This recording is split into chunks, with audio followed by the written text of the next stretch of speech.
Hi mga ka-farm, green si Miss Market last Friday pero mukhang magsa-sideway ang trend niya around MA20 area. Check natin ang ating index at tingnan na din natin ang ating top 5 picks para bukas. Tara guys, mag-chart na tayo. This is Farm Boss and welcome to my YouTube channel.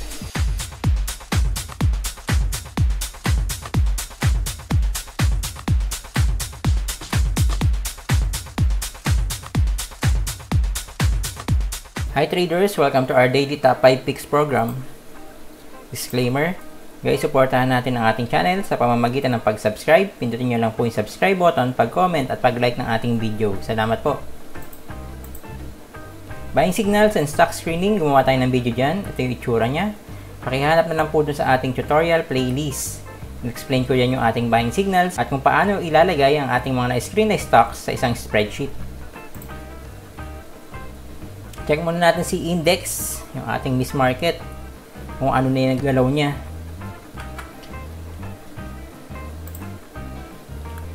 So ito, si index natin, parang nagra-ride lang siya dito sa MA20. Tataas siya doon, bababa siya doon, tataas, bababa uli. Parang ito siya nagra-ride sa MA20 natin. Tapos tingnan natin tong support na to. Baka naka-establish na siya ng support dito. Ito yung mga tinamaan niya. Tsaka ito, tsaka ito. 6,840 area. Tingnan natin kung ito na yung support niya. And then tingin ko dito kay Miss Market, mukhang magsa-sideways siya bago siya mag-breakout or bago siya mag-breakdown. Tingnan natin. Mukhang ito yung sinasakay niya, MA20. So ganito guys, pagka pababain yung ating index or kung pa-sideways siya, iwas tayong maghawak ng matagal sa isang stock. Kung maka 10%, 20% ka sa isang trade mo, better mag-TP kayo. TP ng konti or TP ng full, okay lang yun. Basta ganito yung ating galaw ng ating index. Downward or sideways. Pagka umangat na to, kunyari gumawa si Miss Market ng kanyang bagong high, kung ganyan yung magiging trend niya, ito na yung ating lower high. Hintayin na lang natin ito magkaroon ng higher high. Kung gagawa siya nun, mas gaganda yung kumpiyansa natin sa ating index. Ito, pag gumawa siya ng higher high, baka pwede na tayo maghawak ng mga stocks ng medyo matagal. Pwede tayo mag-trend follow. Okay? Yan yung ating index. Diretso na tayo dun sa ating top 5 picks para bukas, Monday, February 22. Si Dito, FNI, Nickel, BSC, tsaka SIPA. Check natin si Dito. All time high, breakout.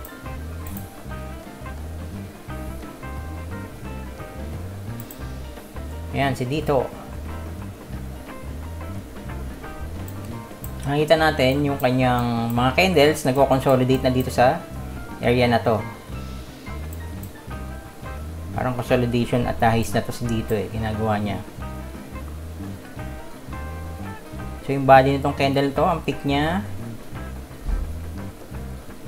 18.10. Bibili tayo after niya mag-breakout, 18.12.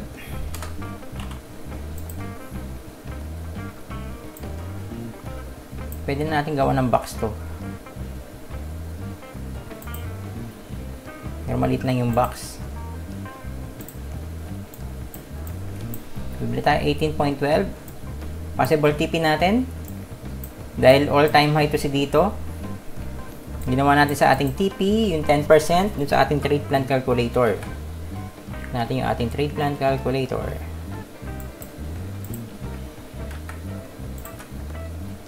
$18.12.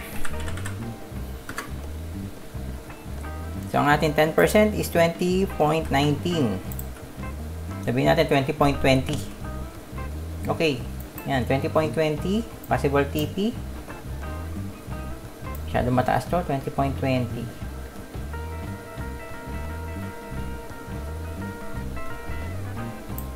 Okay, ito yung ating possible TP.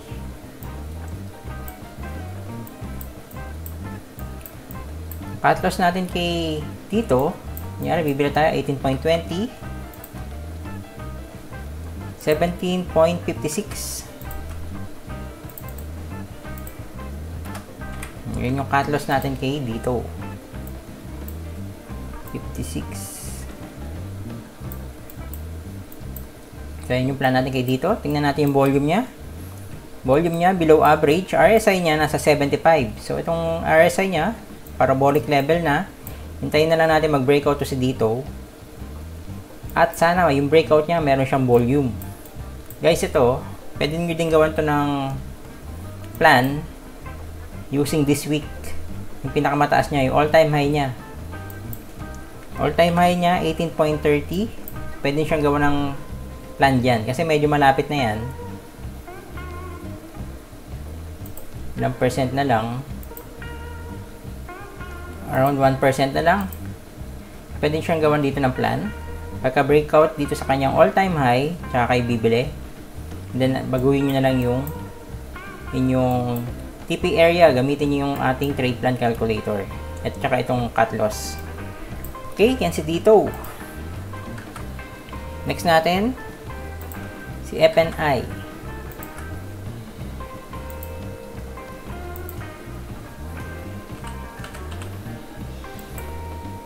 Mining naman.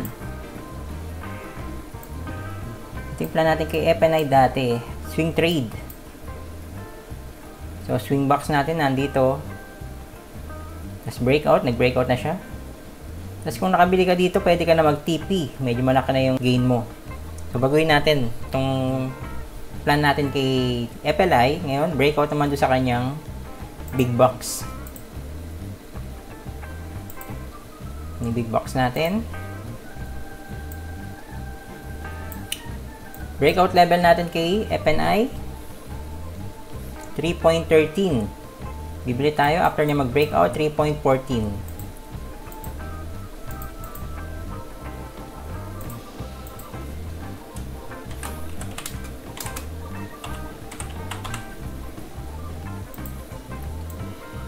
Possible TP natin kay FNI.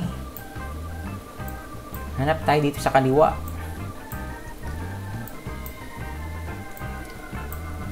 Dito tayo sa medyo malapit sa kanyang current price.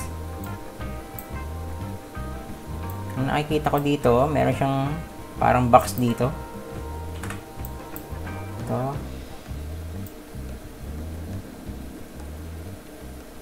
Or pwede nyo nang kuhain tong malapit sa peak nitong candles na to. Check natin yan. So, para makita nyo,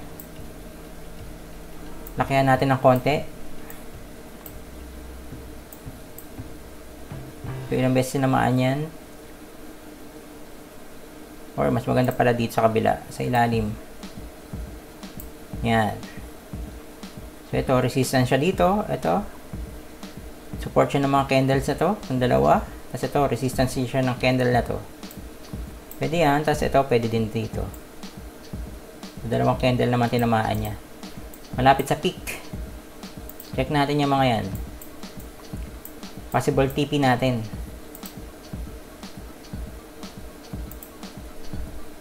Ito medyo mataas na. Ito na yung gawin nating TP area. Possible TP natin 19.58. Possible gain. Yung possible TP natin. So TP guys, pwedeng sell up, pwedeng sell buo, depende sa plano nyo. 3.75 possible TP. Tapos natin kay FNI, check natin yung ating trade plan calculator. 3.14 ang bili natin. Ito na, meron na pala tayo nyan. Tapos natin 3.04.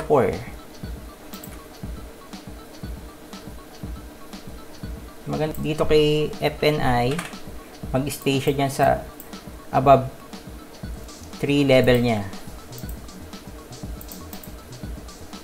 So, mukhang nag-stay naman siya dun last time, last Friday. So, maganda yung napakita ni FNI. 4% cut loss. 3.04. Yan, malapit na yung price ni FNI sa taas ng Darvas box. Red candle siya nung Friday, pero gain naman siya dito sa kanyang price. Kaya kasama pa din siya sa ating top 5 picks. Volume niya,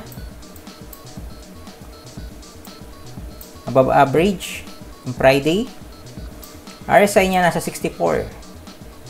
Tingnan natin kapag nag-breakout si FNI, kung above 70 na yung RSI niya, and may volume sana para pasok sa ating criteria. So, yan si FNI. Next natin, nickel din. Si nickel.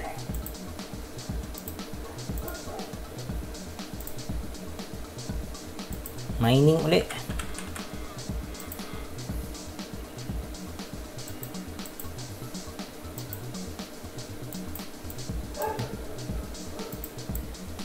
Yan, mining ulit. Check nyo yung volume ni nickel last Friday. Mataas. RSI niya nasa 63. Mukhang hindi mag-above 70 to pag nag-breakout. Pero tingnan din natin. Ako mag-parabolic to, tapos nag-above 70, pwede tayong bumili. Dati, may plan na tayo kay nickel. Ito pa din siya. Breakout level natin. Pwede natin dito, 5.98. Pabili tayo, 5.99. Pag after niya mag-breakout. Or ang option nyo dito, after nitong 6, pwede na kayong bumili. Kasi itong 6 na to, whole number, nag-a-act as resistance din siya. Pero dun sa ating plan, ito yung gagamitin natin, 5.99. RSI natin, or TP area natin, tignan natin dito sa left, kung natin siya nakuha.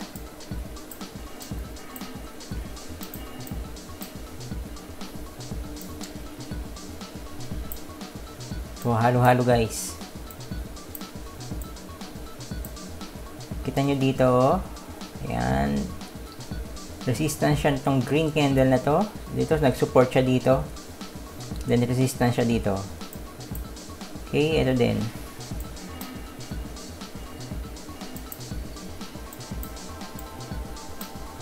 Possible TP natin, 7.43. Possible gain, 22%. Cut loss natin, nakuha natin sa ating trade plan calculator, 5.80. Yan, check natin si nickel bukas. Okay yung volume niya. Next natin, BSC. BSC gumalaw ng Friday.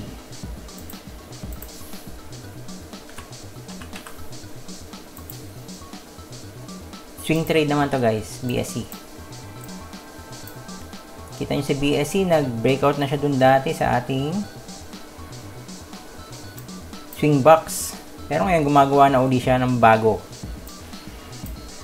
Tingnan natin kung pwede pa tayong pumasok kay BSC. Gawa natin ng bagong plan. So ito yung aking box or ang aking swing box. Ito naman yung ating big box.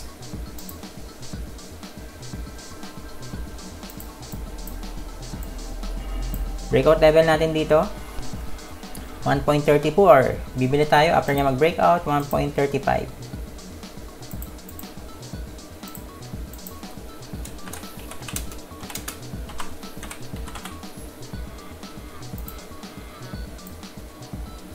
Automatic, possible gain natin, or possible TP natin, pag ganito, yung taas ng Darbas box.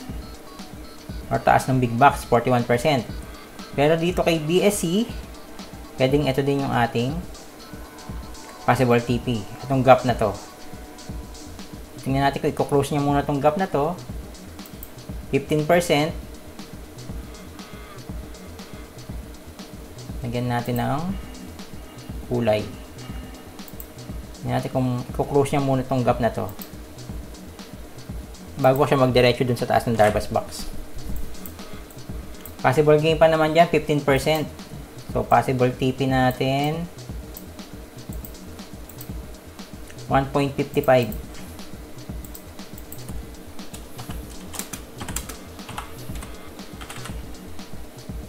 Guys, ito, pwede nyo i-plant yung mga swing trade natin. Example, kasi maliit pa din naman yung RSI niya, hindi ka bibili ng malaki. Pag ito, kunyari ito, nag-breakout dito, sa swing box natin, pwedeng half position lang. And then, hintayin mong breakout ulit dito sa 1.55. Pwedeng plano yun. Pagka breakout dito sa 1.55, dito sa gap niya, pwede kang bumili uli. Yung other 50% mo. Kasi naman lang kung saan magbebenta. Ito, mukhang resistance din to. Pwede ka magbenta dito or hold lang. Ilang percent yan. Mula dito sa ating breakout. So, 25%. And then, pwede din dito. Ito ka nang dumiretso. 40%. Sa taas ng Darvas box niya. Tingnan mo lang yung strength nung stock. Habang tumataas.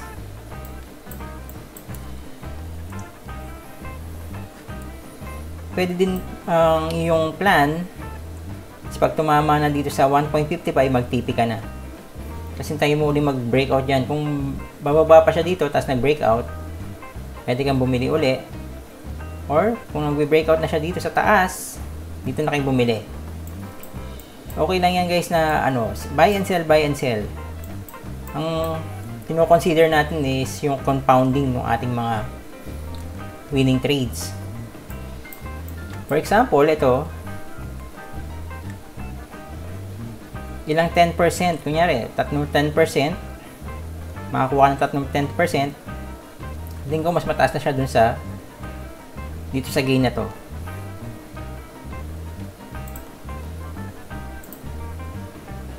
%40.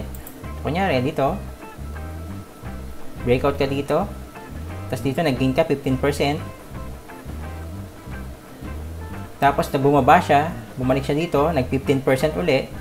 So, mas malaki na yan sa 40%. Compounding guys ha. Hindi yung ipa-flash nyo. Check nga natin. Kunyari, principal mo, 100,000. Addition, wala. Sabihin natin, years to grow. Or dalawang beses ka magpi 15%. Interest, 15%. Calculate. 132, 250. Check natin dito. 100,000. 133.50, calculate. 32%. So, malapit na sa 40% guys. Yun yung tinitignan natin. Kahit madami kang trade, basta makompound mo yung mga gains mo, 10%, mga 5-10%, diba? Check natin nga yung 5-10%.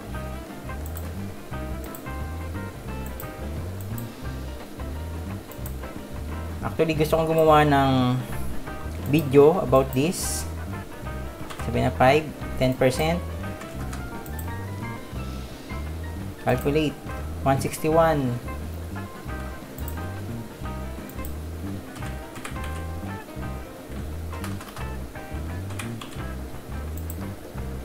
$0.51. Oh, 61% na. Pag 10% lang guys, 61% na yung increase mo. So, kunyari, ilang weeks ba tayo? Sa kunyari, 2% per week ka. Weeks per year. Lagay natin.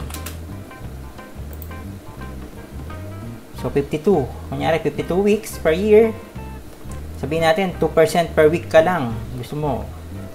Maliliit lang, di ba? 2% per week. 52. Tapos 2% per week. Calculate, 280. 280, 32. Sabihin natin.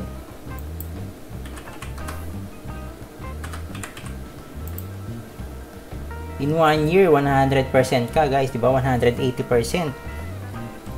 Ang target mo lang, 2% per week. So, 52 weeks tayo, di ba? 2% per week, 52 weeks. So, ito minsan, ito yung tinitignan ko, parang hindi ako mapomo eh. Small gains lang, okay na. Hindi ko inaasam yung 100% gain, 50% gain. Maliliit na gain, pag na-compound mo siya, tapos discipline ka, malaking tulong sa trading career natin yan, guys. So, tingnan uli natin para magta-target ka ng 2% per week. 280,000. Yung 100,000 mo, di ba? Kung hindi ka nagdadagdag, 180% ang increase mo pagkataas ng year. So, more than na yan dun sa kung nag-save ka sa bangko, sobra-sobra na to, guys. Di ba? Saka makakuha na 180% sa isang taon.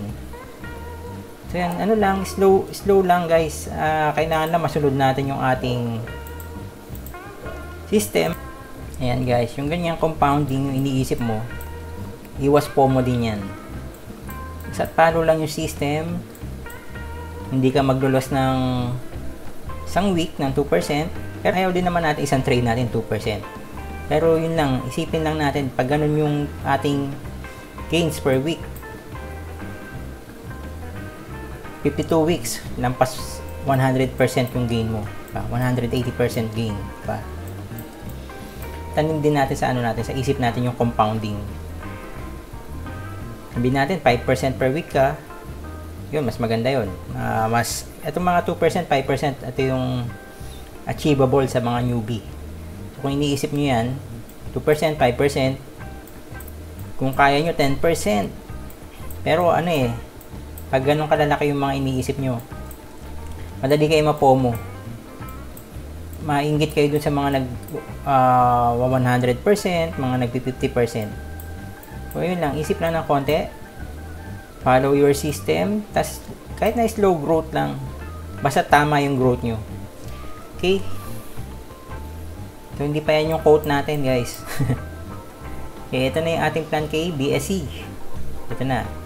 TP 155, possible gain, 15%. Cut loss na natin, 1.35 ang ating entry. BSE 1.35. Gawa na lang tayong bago. BSE.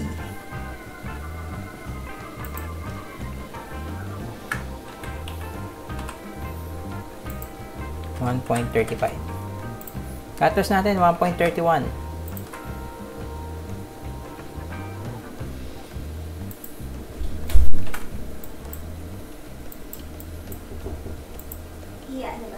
Igagawin ng gulay mo?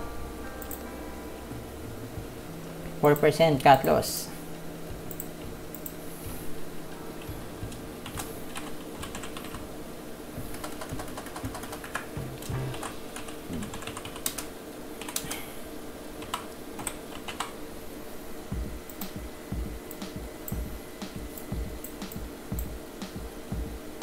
Volume yun ng Friday, below average. Pero ayan, may pag-spike. RSI niya nasa 61. Okay, yan si BSE. Next natin. And last, si PA.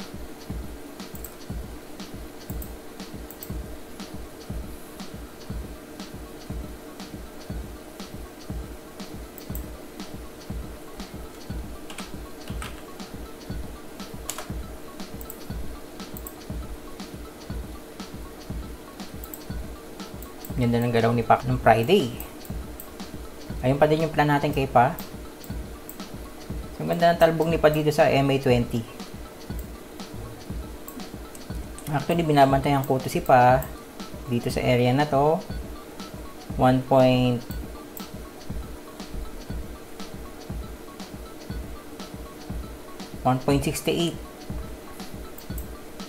Actually, sa intraday, meron siyang resistance na 1.64. Kung doon ko siya binabantayan, hanggang dito sa 1.68. Pero hindi ko naman siya na-trade. Kasi inisip ko Friday, medyo mahirap mag-trade. Baka mabuhusan. So, ito na yung plan natin kay PA. Buy tayo after mag-breakout. Breakout level niya, 3.21. So, ang buy natin, 3.22. TP natin kay PA, 3.68. Ito na yung all-time high yata ni PA. 3.86. So, wala na after. So, yun na yung all-time high ni PA. So, ayan. 3.86. All-time high. Possible gain, 19.87. Sana mag-breakout na si PA sa Monday. Bukas. Cut loss natin, 3.12. Nakuha natin din sa ating trade plan calculator. Volume niya above average ng Friday. RSI niya nasa 60. So, mababa pa yung RSI ni Pa. Kung magbe-breakout to, tapos hindi lumampas yung RSI sa 70, small allocation lang tayo. And then, pwede kang ang option mo, pwede magdagdag dito after mag-breakout sa kanyang all-time high. Okay, yan yung ating plan kay Pa. At yan yung ating top 5 picks para sa Monday, February 22. Meron tayong mga FYI stocks. CLI. CLI, malapit na din sa kanyang breakout level. Yung breakout level natin kay CLI. Ito pala yung box natin kay CLI. Check nga natin kung nasaan na siya. So, malayo pa yung all-time high niya. Pero yung price niya, ito. Malapit na sa kanyang breakout level. Ilang percent na lang yan? 2% na lang, guys. Almost 3%. RSI niya, 68. So, pag nag-breakout to, above 70 na yung RSI niya. Volume niya, above average. Ayan, ang isang FYIO stocks natin. Si CLI. Isa pa si AceX. AceX. Hindi ko naman ina-expect na mag-breakout to sa bukas. Kasi mababa pa yung price niya. Pero, tingnan natin yung kanyang consolidation. So, sa akin guys, pag nag-consolidate yung stocks ng more than a week, okay na sa akin yung binabantayan ko na. Ilang ng araw na ito nag-consolidate? 2, 4, 6, 7. So, 7 days na. So, more than a week na siya nagko-consolidate. Tapos itong si AceX, all-time high ito. So, lagi ko siyang binabantayan. Tingnan lang natin kung tapos na yung consolidation niya. And then, mag-all-time high na uli. So, bantay lang guys ha. Hindi siya si-trade ka agad.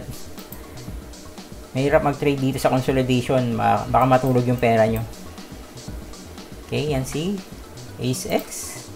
Tulad natin si TBGI. TBGI, swing trade naman. Mukhang nag-hold na tong support niya dito. Ito na yung bagong box niya. Big box. And then yung ating Farm Boss swing box. Ito. Nung Friday, nag-breakout na yung price niya dyan sa ating Farm Boss swing box. Pero bumalik uli dun sa loob ng box. Tapos check lang din natin itong resistance siya dito. Ilang percent na lang yan. So 3% na lang. Pagkataas nyan, dire-diretso na tayo dito sa taas ng ating big box. So 18%. Tingnan natin kung masiswing trade natin si TPGI. Okay, yan na guys. Quote na tayo. Remember, your goal is to trade well, not to trade often. Sabi ni Sir Alexander Elder. Guys, alam ko masarap mag-trade araw-araw. Nakaka-addict kasi. Isa ito sa mga dapat nating i-improve as traders. Pag walang trade, upo lang. Observe. Pwede mag-aral. Walang pumasok sa system natin, walang trade. Hindi natin kailangan kumita araw-araw sa trading. Hindi tayo mga empleyado guys. Importante, pag kumita tayo, malaki yung gain at pasok sa ating system. Ganon din sa cut loss. May mga araw na loss ka talaga sa port mo, part ng trading yan.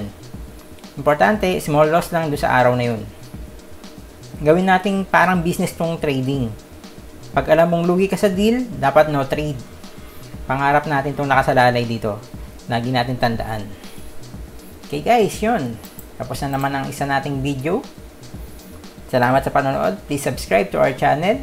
Like and comment. Pakipindot na din yung bell sa ilalim para ma-notify kayo kapag may bago akong video na inilabas. Supportahan po natin ang ating channel.